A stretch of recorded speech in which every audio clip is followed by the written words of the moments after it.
Hi everybody, welcome to the January 26, 2018 edition of Colorado Inside Out Postgame, a special web exclusive production here on Channel 12. I'm Dominic Dizzuti. Thanks for joining us.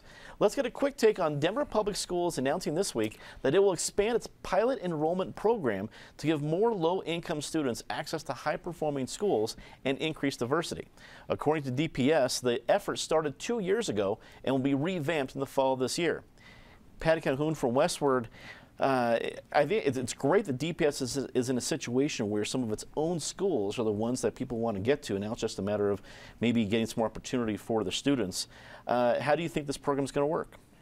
Well, it's certainly a boon that they started it and that they want to continue it and expand it. We're about to go into the annual orgy of parents trying to fight to get their kids into the DPS schools they want. And there's so much demand for a lot of them, and it takes a lot of energy and time for parents to research the schools, to do all the applications. And in a lot of families, you're not going to have that much time to do the research and do the energy. So anything that makes it easier to get kids who are deserving into the better schools, that's great. Michael Fields from Americans for Prosperity. What do you make of how DPS is handling this and the fact that Denver has really become a hub of, well, not every school is doing fantastic. There are a lot more schools that have been impressive, even among statewide, that are here in the city of Denver than in the last couple of decades. Is this program in the right direction?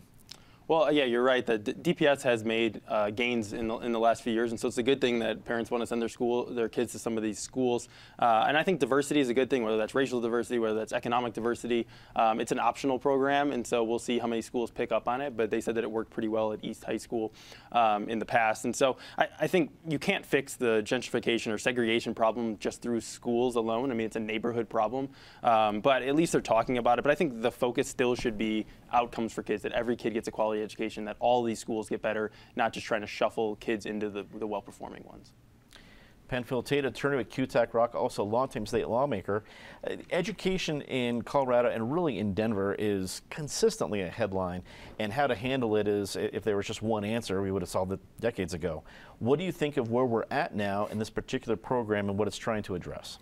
You know, I struggle because fundamentally the responsibility is to create an environment where a child can attain and reach the highest heights they're capable of in the right environment. And I think for years DPS has struggled, and I think Michael and Patty are right. We can't change the impacts of gentrification, but I think for years DPS has exacerbated some of those problems with the way they've closed schools and moved schools around and renamed them and put schools within schools, and then abruptly shut down some programs when communities were just starting to figure them out. And I worry that they've spent a lot of time experimenting at the expense of the kids who need the educational system to work for them and their families. So I hope this works. I hope this is productive. I hope this benefits more people than it harms. But I remain skeptical of the direction the DPS is headed. You know, the numbers look good just because of the massive explosion of population in the state overall, but when you get down to the core, we've still got huge disparities in terms of the attainment of kids of color versus others. Penn, I think your skepticism is well placed. I think about Manual High School in our own neighborhood down here in 5 Points, where Channel 12 is located. They may very well have a good model right now, but I would have no idea. It's changed so many different times. I wouldn't know how that's going, and that can't be beneficial. It's never been the same since they shut it down. Right. It's never been the same. Rounding at the panel, John Bowman from 5 Points News. It feels like, for many of the different policies or new projects we see from DPS, of them trying to do the right thing.